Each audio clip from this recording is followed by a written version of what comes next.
할렐루야. 우리가 살아가는 그 시간들, 형편 속에서 참으로 필요한 것들이 많이 있지요. 먹을 것도 필요하고, 입을 것도 필요하고, 누울 집도 필요하고, 참 각양각색 우리에게 필요한 것들이 이 세상에 많이 있습니다. 또 이 세상에서 필요한 것도 차고 넘치지만 우리가 이 세상을 떠날 때에도 필요한 것들이 많이 있습니다. 이 필요한 것들 어떻게 준비하셨습니까? 어떻게 준비하시렵니까? 이 땅에서 필요한 것들 무엇을 어떻게 준비해야 되겠습니까? 다음 세상에 천국에 가서 필요한 것들을 어떻게 준비하셨습니까? 또 무엇을 준비해 놓으셨습니까? 문제의 핵심은 필요한 것들을 준비하는 그 구체적인 방법이 문제지요. 오늘 본문을 통해서 그 방법을 함께 살펴보고자 합니다. 열왕기하 4장 오늘 본문은 네 가지 기적이 기록되어 있는 성경이 열왕기하 4장입니다. 네 가지 기적이 기록되어져 있지요. 이 네 가지의 기적은 똑같은 틀을 가지고 있습니다. 문제가 발생하는 것으로 시작해서 그 다음에 기적적으로 그 문제가 해결되었습니다. 이것이 열왕기하 4장에 담겨져 있는 기적 네 가지의 공통적인 그 틀입니다. 그 문제의 출발점, 도움을 요청하는 기도로 시작하고 있습니다. 기도로 시작해서 그 문제가 해결되어지는 것, 오늘 그것이 본문 1절에서 7절까지 첫 번째 기적이 기록되어져 있습니다. 오늘 본문 1절에서 문제가 무엇인가를 말씀하고 있고 7절은 그 문제가 어떻게 해결되었는가 그것을 말씀하고 있습니다.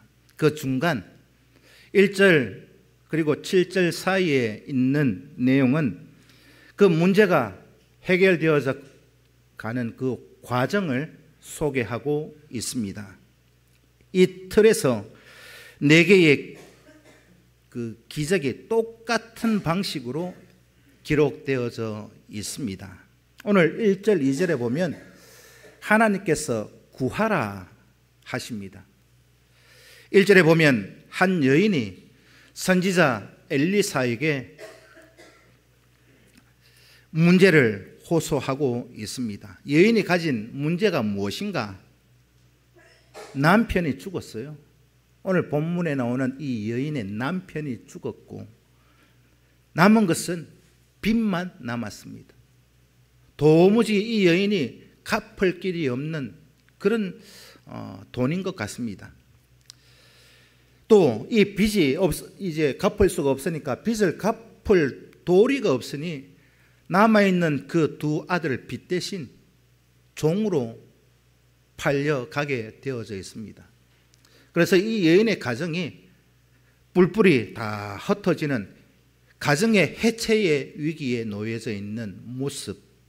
그러니까 이 한 여인, 남아있는 두 아들, 어머니로서 이 상황을 어떻게 감당할 수가 없었던 것을 오늘 본문에 기록하고 있습니다. 도무지 이 여인 혼자서는 감당할 방법을 찾지 못하고 있습니다. 그래서 이 여인은 이 엘리사 선지자에게 이렇게 호소합니다. 당신의 종이 여호와 경외한 줄을 당신이 아시는 바입니다. 그 당신은 누구냐? 엘리사입니다. 당신의 종은 누구냐? 그 여인의 남편. 내 남편이 여호와 하나님을 경외한 그 내용을 엘리사 선지자 당신은 너무나 잘 알고 있지 않습니까? 그렇게 호소하고 있습니다. 오늘 본문에 이 당신의 종이 이 죽은 자기 남편인데, 이 죽은 자기 남편을 말하면서 엘리사에게 내 남편이 살아 생전에 어떻게 하나님을 위해서 살았는가, 당신이 증인이지 않느냐, 그 말을 하고 있습니다. 그러면 남편은 이 엘리사 선지자가 잘 아는 사람일까요? 모르는 사람일까요? 잘 아는 사람이기 때문에 이 여인이 그렇게 고백하고 있는 것 아니겠습니까? 내 남편이 누군데, 내 남편이 어떻게 살았는지 당신이 잘 알고 있지 않습니까? 내 남편 어떻게 여호와를 경외했는지 당신이 봤지 않습니까? 이 말을 오늘 본문에 그렇게 시작하고 있습니다. 다시 말씀을 드리면, 이 여인의 죽은 남편이 이 생명이 있는 동안에, 육신의 생명이 끊어지기 전에 엘리사에게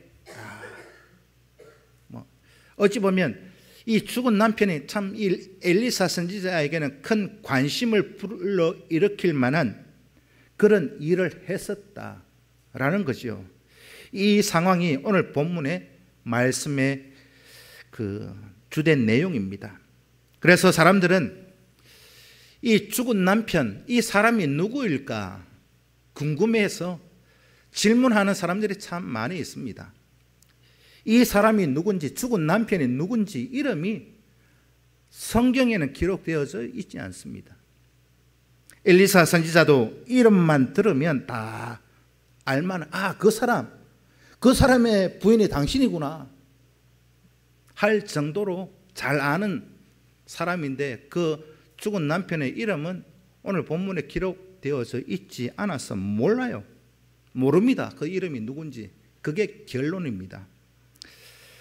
누구나 다 알 수 있는, 그 시대에 살았던 주변 인물들은 다 알만한 사람인데 몰라요. 그래서 어떤 책에는 보면 이 사람이 누군가 기록해 놓은 책이 있더라고요. 그냥 여러분 믿거나 말거나입니다. 믿거나 말거나입니다. 제가 설교를 준비하면서 이 자료를 찾아보니까 이 사람이 누군지 기록해 놓은 책이 있는데, 그 책, 그 저자가 누군가 하면 유대인의 그 역사학자 중에 요세푸스라는 사람이 있어요. 요세푸스. 이 사람이 기록해 놓은 책에 보면 이 죽은 남편이 오바댜라고 그렇게 기록해 놨습니다. 오바댜. 성경에는 이름 없어요. 모릅니다. 오바댜라고 그 책에 기록해 놨는데, 이 여인이 오바댜의 미망인이다. 그러면 오바댜, 이 사람이 어떤 사람일까? 열왕기상 18장에 보면 이 오바댜라는 사람이 어떤 사람인가 기록해 놓았습니다. 아합과 이세벨이 그 당시에, 열왕기상 18장의 그 시대입니다. 아합과 이세벨이 여호와의 선지자들을 그 나라 안에서 다 색출해냅니다. 다 색출해내서 상을 주려고 찾아내는 게 아니에요. 죽이려고. 이 나라에 있는 모든 선지자들을 다 찾아가지고 죽이려고 난립니다. 그때 오베다가 아합 왕의 관리로 있었습니다. 관리. 공무원으로 있었다 이 말이죠. 그런데 이 오베다가 이 모든 선지자를 색출해내는 과정 속에서 이 오베다는 100명의 선지자들을 딱 표현상 그런데 훔쳐내요. 훔쳐내서 숨깁니다. 오베다가. 그냥 그대로 두면 이 선지자 100명이 다 죽으니까 100명을 구출해내서 딱 숨겨놔요. 50명씩 동굴에 숨겨놓고, 그리고 그냥 숨겨만 놨느냐? 이 오베다가 숨겨놓고 그 100명의 선지자들을 다 먹여 살립니다. 먹여 살리니까 빚이 많이 적겠죠. 하루 이틀 먹여 살린 게 아니니까. 그러면 이 100명의 선지자들을 먹여 살리려고 하면 아마 우리가 상식적으로 생각해 봐도 돈이 많이 필요하겠죠. 어디 기부를 받을 길도 없고 돈이 없으니까 빚을 내어서 선지자 100명을 먹여 살리고 나중에 죽었다. 그게 요세푸스가 기록해 놓은 책에 있습니다. 믿거나 말거나. 선지자가 죽었습니다. 남은 게 뭐예요? 빚만 남았어요. 남은 가족들에게는 빚만 남았는데 또 다른 면에서는 죽은 남편의 믿음이 그 미망인과 두 아들에게 효력을 발휘하고 있더라는 것이요. 그 남편은 죽었지만은 그 믿음이 남은 가족들에게는 효력을 발휘하고 있습니다. 경건하게 믿음으로 살다가 빚을 많이 지고 그렇게 죽고 남은 것은 빚만 남아있는 것 같은데, 우리의 믿음이라고 하는 것은 우리 육신의 죽음 이후까지도 생각해 보셔야 될 대목인 것 같습니다. 오늘 저와 여러분, 우리 남은 가족들에게 무엇을 물려주기를 원하십니까? 나의 믿음이 어떤 효력을 나타내기를 원하십니까? 성경은 우리에게 이것을 좀 계산해 보라고 말씀하십니다. 우리가 살아있을 때 우리의 믿음 생활이 때로는 경제적으로 빚만 남길 수 있죠. 그러나 빚을 남긴 게 중요한 것이 아니라 내가 믿음 안에서 살아갔던 그 모습들이 내가 천국 간 다음 이 남아있는 사람들에게도 효력을 미칠 수 있는가? 오늘 저와 여러분, 성경에 보면 믿음의 선진들, 믿음의 위인들, 우리가 많이 얘기를 하잖아요. 그 사람들이 다 어떤 사람일까 생각해 보면 그들이 한결같이 죽은 다음에도 우리가 본받아야 될 믿음의 선배들을 보면 그 믿음이 성경 안에 기록되어 있지만 현재 우리의 삶의 현장 속에서도 발휘되고 있더라는 겁니다. 시편 37편 25절 말씀을 함께 읽습니다. 시작.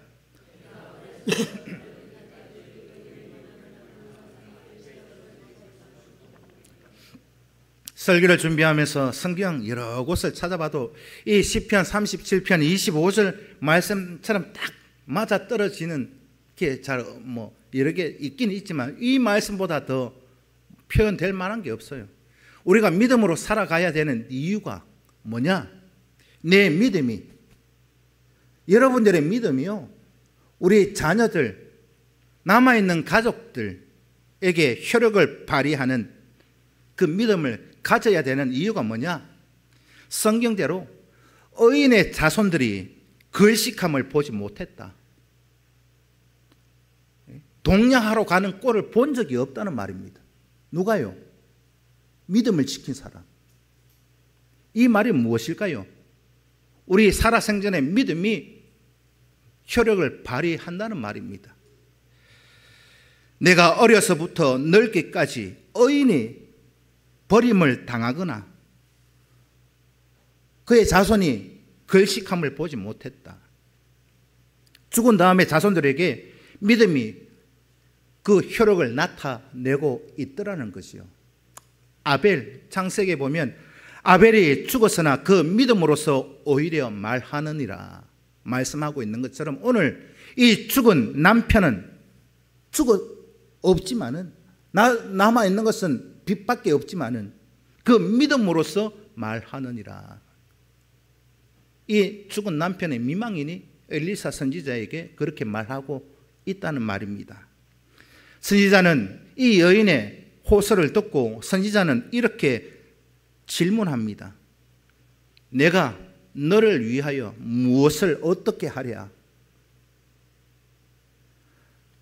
내 남편이 죽고 남은 건 빚밖에 없는데 두 아들이 종으로 팔려가게 생겼는데 엘리사 선지자, 우리 남편이 살아있을 때 어떻게 하나님 앞에 경외하는 삶을 살았는지 아시지 않습니까? 이 말을 들은 후에 답을 이 질문으로 하고 있다는 것이요. 이 질문을 하고 있는 엘리사의 마음의 의도는 무엇입니까? 내가 너를 위해서 무엇을 해주랴? 어떤 의미가 있을까요? 이 말은 내가 도와주겠다. 어떻게 했으면 좋겠느냐, 그 말이 포함되어져 있습니다. 이 질문은 도와주겠다는 거고 들어주겠다는 말입니다. 선지자는 이 여인의 간청을 듣고 문제 해결을 해주기로 마음을 먹고 있습니다. 그래서 이 여인에게 어떻게 해주기를 원하느냐 질문하고 있지요. 다르게 표현하면 이 여인의 기도가 응답되었다는 겁니다. 하나님께서 우리 성도들의 기도를 들으시고 이렇게 질문하십니다. 내가 너에게 어떻게 해주랴? 이렇게 하나님이 우리에게 반응을 보이시면 이미 그 기도, 우리가 간청한 기도 응답되어진 줄로 믿습니다.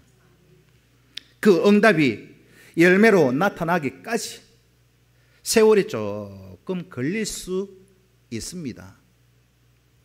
하나님이 우리에게 말씀합니다. 너의 기도를 내가 다 듣고 알고 있다. 그런데 내가 너에게 무엇을 해주랴? 그 기도는 이미 응답되었는데 다르게 표현하면 하나님 앞에 결제 났다는 말입니다. 우리의 기도가요. 예를 들면 이것을 이렇게 설명할 수 있습니다. 우리가 건축물을 지을 때요, 건축 허가를 내잖아요. 건축 허가를 내고 건물을 짓습니다. 또 건물을 다 짓고 나면 그 건축 허가 난 대로 건물을 지었는지 안 지었는지 준공 검사를 받잖아요. 이 검사를 받아야 입주할 수 있어요. 이 준공도 나기 전에 들어가면 불법입니다. 근데 이 건축 허가가 났다고 해서 금방 건물이 세워지는 거 보셨나요? 그런 거 없습니다. 집이 다 세워지기까지 시간이 걸려요. 건축 허가가 나도. 때로는 1년이 걸릴 수도 있고 2년이 걸릴 수도 있고 때로는 10년이 걸릴 수도 있습니다. 허가 나는 순간에 세워지지 않습니다. 허가는 떨어졌는데 집이 세워지기까지는 시간이 좀 걸립니다. 하나님께서 우리의 기도를 들으시고 즉각 응답해 주시는 부분도 있기는 하죠. 그러나 이 전체적으로 보면 하나님께서 그 기도를 들으시고 내가 너에게 어떻게 해주랴 그런 마음을 주셨을 때는 이미 우리에게는 응답되었구나 그 믿음이 있으면 되는 겁니다. 그 다음 그 허가가 건축물로 나타나기까지 시간이 걸리고요. 건축 허가가 나고 나면 그냥 준공검사가 날 때까지 중간에 뭐가 있느냐? 건축 허가를 요청한 사람의 노력이 있어야 됩니다. 건물을 짓는 과정 말이죠. 예수님께서 맹인 바디메오의 그 부르심을 듣고 이렇게 질문하셨습니다. 마가복음 10장 51절 말씀 읽습니다. 시작.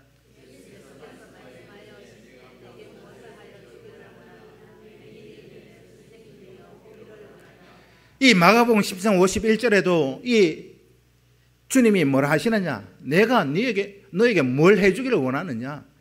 이 말씀을 하실 때는요, 이미 내가 너를 눈뜨게 해주겠다 이 말이지 않습니까? 이미 응답되었다는 말입니다. 네 믿음대로. 하나님께서 우리의 기도에 귀를 기울이는 순간 우리의 기도는 응답된 줄로 믿으실 수 있기를 축복합니다. 구체적인 결과물이 나타날 때까지 조금 시간이 걸릴지라도 여러분 낙심할 이유는 없습니다. 문제가 있어서 하나님 앞에 간구하고 기도하는 것은 우리가 마땅히 해야 할 일이잖아요. 문제가 있다는 거 왜 우리가 문제라고 말합니까? 그 문제를 해결할 수 있는 그런 능력이 없다는 말입니다. 왜 우리가 문제 그럽니까? 내가 능력에 한계가 있고 내가 능력이 부족하고 재능이 부족하고 지혜가 부족하다는 말이 내게 이게 문제입니다 라고 말하는 거예요. 여러분, 우리가 다 부족한 게 많이 있어요. 여러분들 부족한 게 많으시죠? 어떻습니까? 저도 부족한 게 너무너무 많아요. 그런데 가만히 생각해 보면 하나님께서 우리를 이렇게 부족하게 창조하셨더라고요. 우리를 이렇게 부족하게 만드신 분이 누구냐? 하나님입니다. 예를 들어서 공부를 지지리도 못하는 자식이 있어요. 지지리도 공부 못하는 그 자식에게 야, 너는 누구 닮아가? 그래 공부를 지지리도 못하노. 해보신 적이 있으십니까? 누구 닮았어요? 예? 여러분들이 한번 답해 보실랍니까? 누구 닮았어요? 보통 부모들이 야, 니는 누구 닮았어 그러냐 하는데요, 묻는 본인들이 다 잘 아실 거예요. 우리는 다 하나님 앞에 부족한 존재들입니다. 왜 하나님께서 우리를 이렇게 부족하게 창조하셨을까요? 우리는 연약합니다. 하나님이 그렇게 연약하게 만드셨어요. 하나님이 우리를 부족하게 만드셨습니다. 그러니까 우리가 지금 부족하다, 좀 아쉽다, 2% 부족하다, 그렇게 생각들 하고 살아갑니다.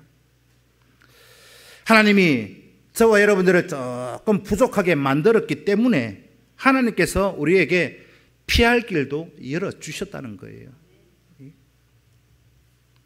그게 무엇이냐? 부족하면 구해라. 너에게 이게 부족하냐? 나에게 좀 구해라. 부족하면 내가 다 들어줄게. 내가 다 채워줄게. 부족하게 만드신 하나님께서 우리에게 약속해 주신 내용입니다. 우리가 문제가 있다는 거, 그 문제가 있다는 것이 문제가 아니라 나에게는 능력이 없다는 게 더 큰 문제입니다. 내가 전지전능하면 문제가 없잖아요. 여러분들이 전지전능하면 뭐 솔직히 깨놓고 하나님 앞에 기도할 사람 누가 있어요? 내가 다 하면 되는데, 내가 부족하니까 하나님 앞에 엎드리고 기도하고 간구하고. 그런데 하나님께서 우리를 좀 부족하게, 연약하게, 좀 아쉽게 만들어 놓으신 이유가 뭐냐? 우리에게 약속을 주시기 위함입니다. 약속. 구해라. 내가 부어줄게. 너의 입을 크게 열어라. 내가 그 입을 가득가득 채워줄게. 우리에게 주신 약속이십니다. 그러면 하나님 우리에게 말씀하셨죠. 내가 응답해 줄게. 그 약속 붙들고 기도하고 간구하고 응답의 열매를 보실 수 있는 저와 여러분 꼭 되실 수 있기를 축복합니다. 마태복음 7장 7절 말씀을 함께 읽습니다. 시작.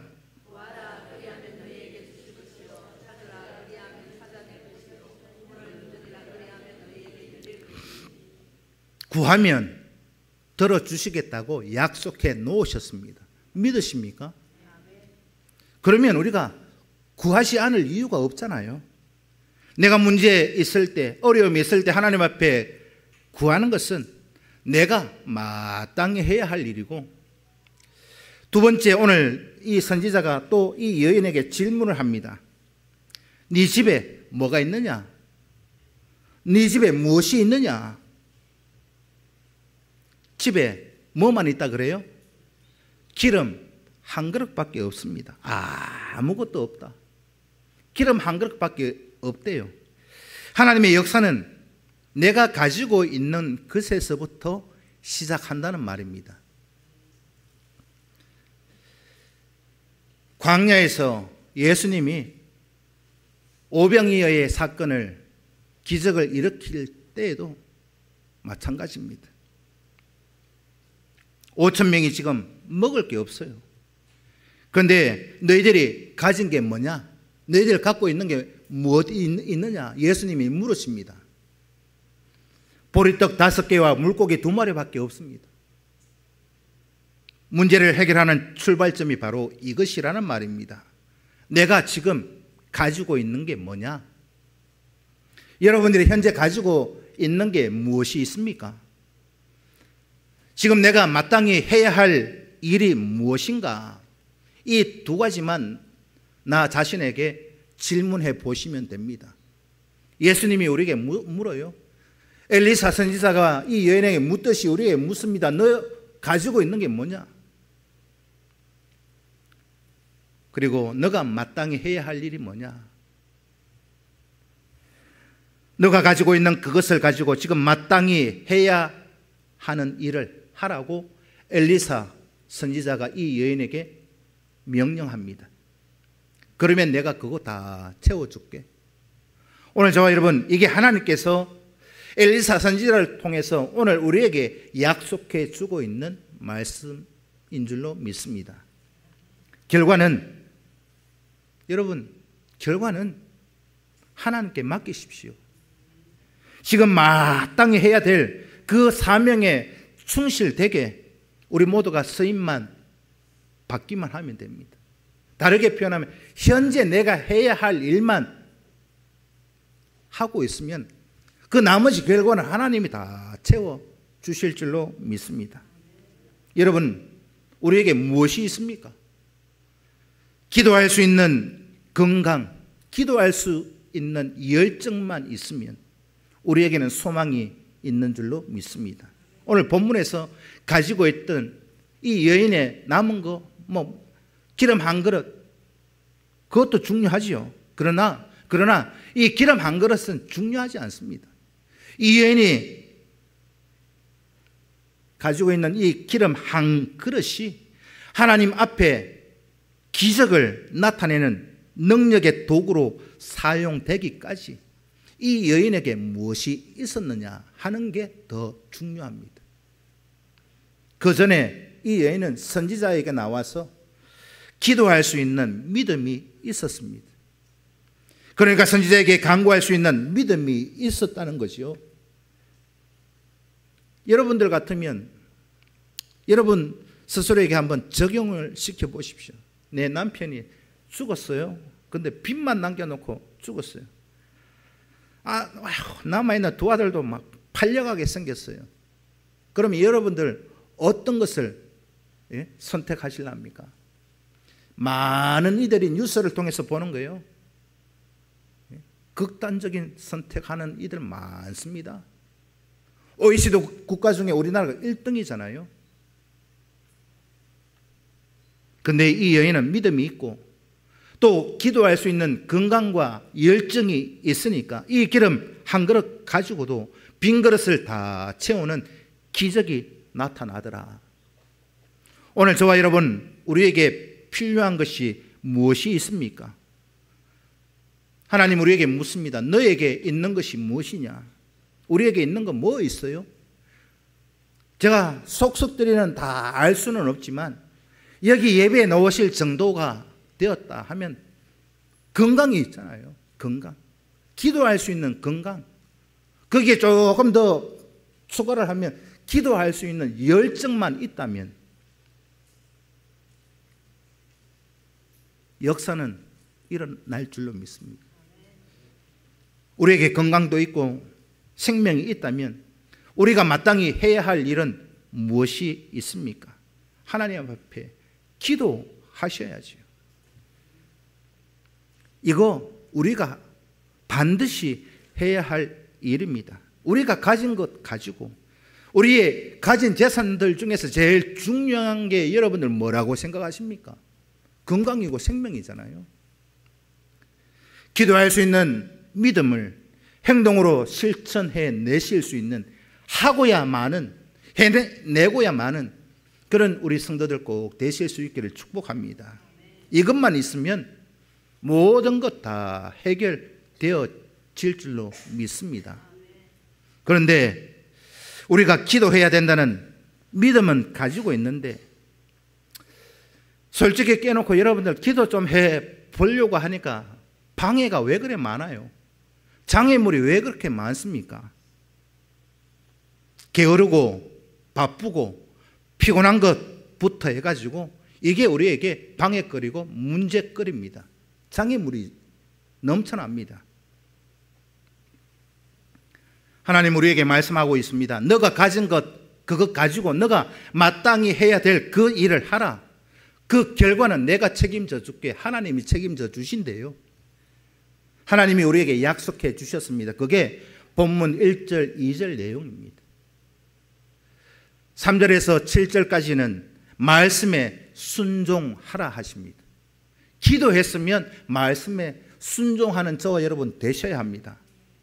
사정을 들은 선지자는 이렇게 명령합니다. 첫째, 밖에 나가서 모든 이웃에게 빈 그릇을 빌려라. 또 두 번째, 문을 닫고 들어가서 그 빈 그릇에 기름을 채우라. 이 여인에게 명령한 것은 두 가지입니다. 첫째, 밖에 나가서 쫓아다니면서 사람들 상대로 해야 될 일이에요. 이웃에게 빈 그릇 빌리러 가면 얼마나 멸시하고 조롱하겠습니까? 야, 저 사람 저게 남편 좋고 뭐 빚만 남고 두 아들 팔려가게 생겼는데, 야, 저 여인이 예? 정신이 나가노? 이제 빈 그릇까지 빌리러 댕기노? 저 정신 나가는 모양이다. 그런 말 들을 수 있지 않겠습니까? 오늘 저와 여러분, 우리가 해야 될 일을 현재 잘 하고 계십니까? 여러분들이 지금 해야 할 일을 잘 하고 계시는지 여러분들 스스로 질문을 나에게 던져보실 수 있기를 축복합니다. 하나님은 우리에게 말씀하셔요. 너가 해야 할 일, 이 두 가지를 잘 하라고 말씀하고 있습니다. 그런데 중요한 것은 이 두 가지를요, 균형을 맞춰서 잘 해야 됩니다. 균형 있게. 첫째, 밖에 나가서 사람들 상대로 해야 될 일이 있고, 이 두 번째, 방 안에 들어가서 문을 잠그고, 이 말은요, 하나님 앞에서 내가 해야 할 일을 하라는 말입니다. 그냥 쉽게 요약하면 첫째는 사람에게 해야 할 일이고, 두 번째는 하나님 앞에서 내가 해야 할 일, 이 두 가지를 명령하고 있습니다. 우리는 사업을 하면서, 직장을 다니면서, 돈을 벌면서, 사람들 만나는 데는 온갖 정신이 거기에 다 가 있습니다. 그렇지요? 아닙니까? 돈 된다 하는 데는 정신이 먼저 거기 가 있습니다. 내 발보다. 사람을 만나는데 정신은 없고 바쁜데 하나님 앞에 나가서 만나는 일은 솔직히 깨놓고 잘 없잖아요. 이거 균형 깨진 겁니다. 다르게 표현하면 학생이요, 공부는 안 하고 주구장창 24시간 기도만 하고 있어요. 이것도 균형 깨진 거잖아요. 학생이 공부할 거는 또 해야 되는데 그건 안 하고 무조건 기도만 한다? 균형 깨어진 겁니다. 다르게 표현하면 나에게 어떤 질병이 있어요. 어떤 질병. 병원 가서 검사도 안 하고 아예 뭐 진료도 안 받고 치료 아예 안 하고 그냥 골방에 들어가서 기도하라 하셨으니까 거기 들어가서 기도만 하고 있는 사람도 있어요. 그거 균형 깨어진 겁니다. 그래서 우리가 사람을 상대로 해야 할 일이 있고 하나님을 상대로 해야 할 일, 이 두 가지를 균형 있게 조화롭게 해 가셔야 하는 겁니다. 여인과 이 두 아들, 이 선지자의 말씀에 어떻게 반응했느냐? 이 엘리사의 명령에 시키는 대로 순종했습니다. 시키는 대로 순종했더니 어떤 일이 일어났습니까? 기적이 일어났어요. 오병이어의 사건이 일어났습니다. 열왕기하 4장에도. 그들이 빌려온 그 빈 그릇에 기름을 가득 채웠습니다. 기도하고 순종했더니 하나님이 역사하시고 결과를 보장해 주셨습니다. 이 부분을 보면서 결과는 뭐냐? 하나님이 하실 일. 우리가 할 일은 기도하고 하나님이 시키시는 대로 순종만 하시면 됩니다. 그 다음은 하나님이 알아서 다 감당해 가실 겁니다. 오병이의 사건도 똑같은 패턴으로 기적이 일어났습니다. 오늘 우리에게 하나님께서 시키신 것도 마찬가지입니다. 어떤 문제가 있을 때 우리 보고 네가 해결해라.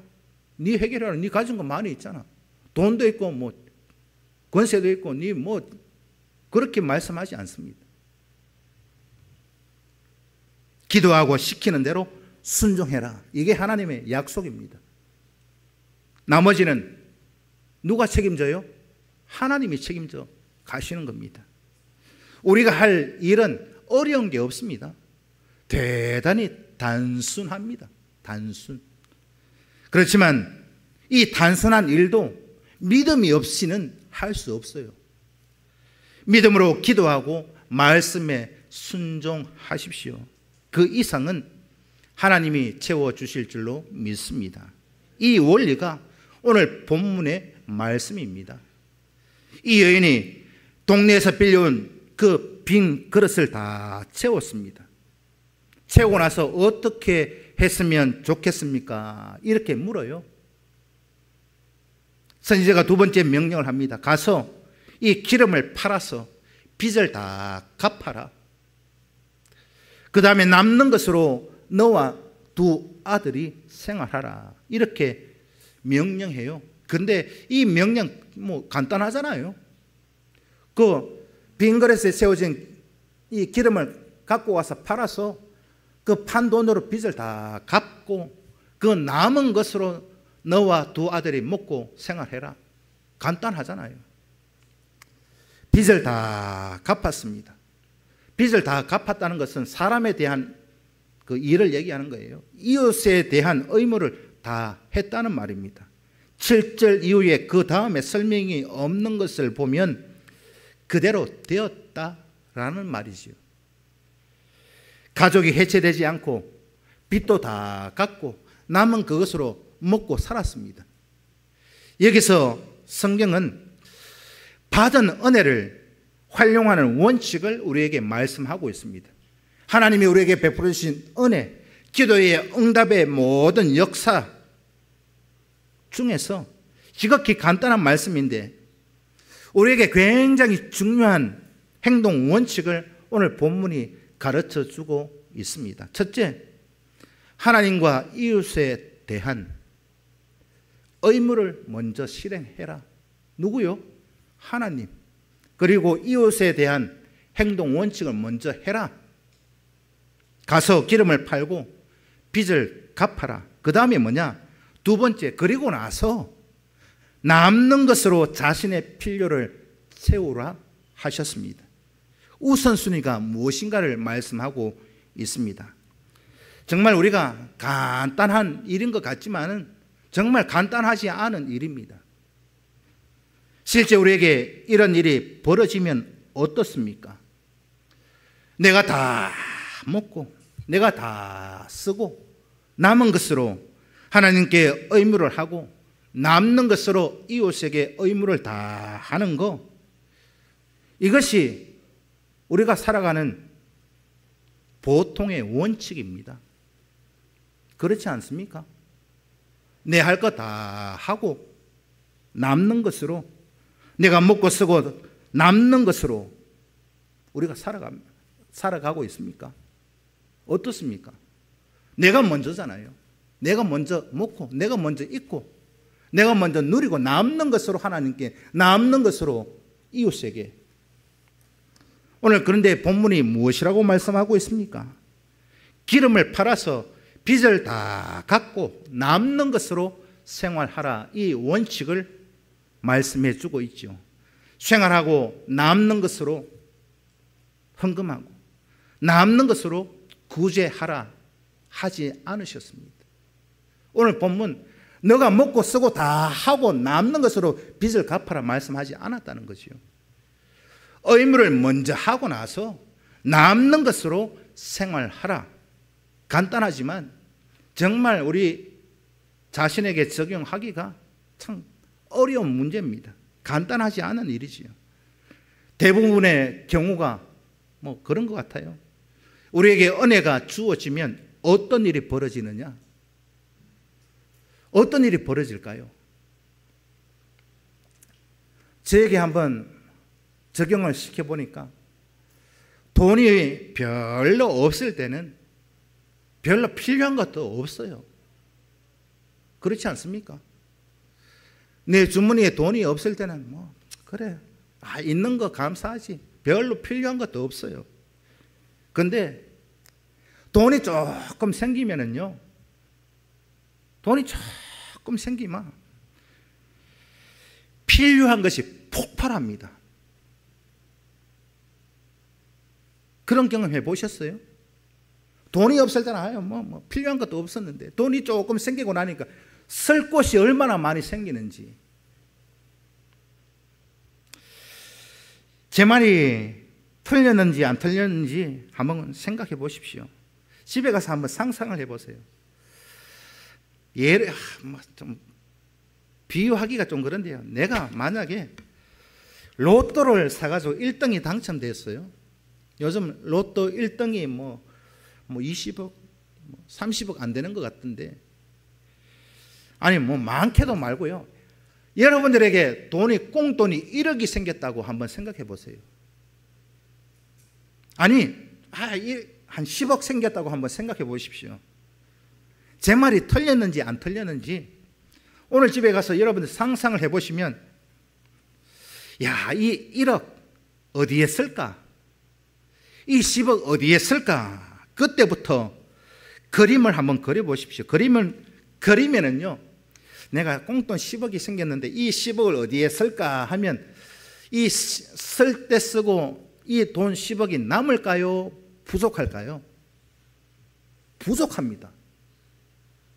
제가 상상해 보니까 저에게 돈이 한 10억이 있다 그러면 이 10억 갖고 뭘 할까 생각해 보니까 10억 갖고 안 되겠더라고요. 폭발해요, 폭발. 한 100억 원 있어야 이거 다 할 것 같아요. 여러분들은 어떻습니까? 어떨 거라고 생각하십니까? 저는 항상 그런 상상을 해보니까 항상 부족해요. 우리에게 어떤 것이 딱 생기면 우리 속에서는 뭐가 자꾸 폭발합니다. 돈이 생기면 이것도 해야 되고 저것도 해야 되고, 돈이 생기면 여행도 가야 되고, 돈이 없을 때는 생각도 안 했는데 돈이 생기고 나니까 내가 타고 다니는 차도 꾸지리 하고, 내가 살고 있는 집도 꾸지리 하고, 집에 있는 마누라도 보이면 꾸지리 하고, 이것도 바꾸고 싶고 저것도 바꾸고 싶고 다 바꾸고 싶어요. 돈이 생기면은요, 전부가 다 꾸지리해 보여요. 그렇지 않습니까? 여러분, 로또 1등 당첨되기를 기대하지 마십시오. 바뀐다니까요. 여러분, 그렇게 하고 나서 하나님과 이웃에 대한 의무할 도리가 없어요. 은혜를 받았을 때 먼저 하나님과 이웃에 대한 의무를 먼저 실행하라. 그게 오늘 말씀을 통해서 우리에게 주시는 명령입니다. 하나님과 이웃에 대한 의무를 먼저 실행하고, 그리고 나서 남는 것으로 생활하라. 남는 것으로 여러분 생활하면 굶어 죽을까요? 굶어 죽어요? 하나님이 굶어 죽게 만들지 않습니다. 은혜를 주실 때 이 원칙을 잘 지켜야 합니다. 이 원칙을 잘못 지키면 하나님이 은혜를 주셨다가도 그 다음에 안 줘요. 이건 제 경험담입니다. 누구 그렇다가 말하기도 전에 제가 살아보니 그래요. 하나님이 은혜 주실 때 잘못 사니까, 이 원칙에서 벗어나니까 하나님 더 이상 복을 안 주셔요. 여러분, 우리 주변에 돈 좀 있다 하다가, 이제 돈 좀 번다 하다가 꼬라박는 사람이 한둘입니까? 왜 그럴까요? 이 원칙에서 벗어났기 때문입니다. 이 문제가 생겼다는 거죠. 이 원칙에. 이 원칙을 잘 지켜 살아가실 수 있기를 축복합니다. 내 할 것 다 하고 하나님 앞에 나오는 거예요? 아니, 원칙 없는 겁니다. 내 할 거 다 하고 놀러 다닐 거 다 놀러 다니고 뭐 내 쓸 거 다 쓰고 하나님 앞에 그거요. 남는 거 그런 거 하나님 원하지 않습니다. 하나님은 우리의 동량을 받으실 분 아니잖아요. 우리가 마땅히 해야 될 일 믿음으로 구하고 말씀에 순종해 가실 수 있기를 축복합니다. 결과는 하나님이 책임져 주실 겁니다. 결과는 하나님 앞에 맡기고 지금 내가 할 수 있는 일이 뭔가 주님 나에게 물으실 때 거기에 답을 할 수 있는 것을 찾으십시오. 그 사명 찾으실 때 하나님이 그 위에 물 붓듯이 복을 또 주시고 차고 넘쳐 흐르는 복을 주실 줄로 믿습니다. 여러분 이 우선순위를 뒤바꾸지 마십시오. 그게 하나님의 약속이라면 그대로 이루어집니다. 먼저 믿음으로 구하고 하나님이 어떤 말씀을 주시든지 그 말씀대로만 살아보십시오. 하나님이 복을 주나 안 주나. 말라기서 한번 보십시오. 내가 창고에 물 붓듯이 부어주나 안 주나 시험해보라 하셨잖아요. 우리가 마땅히 해야 될 그 일만 우리가 묵묵히 해 가시고 그렇게 하나님의 뜻을 이루어 갈 수 있는 우리 평산교회 꼭 되시기를 주님의 이름으로 축복합니다. 기도드리겠습니다. 살아계신 아버지 하나님,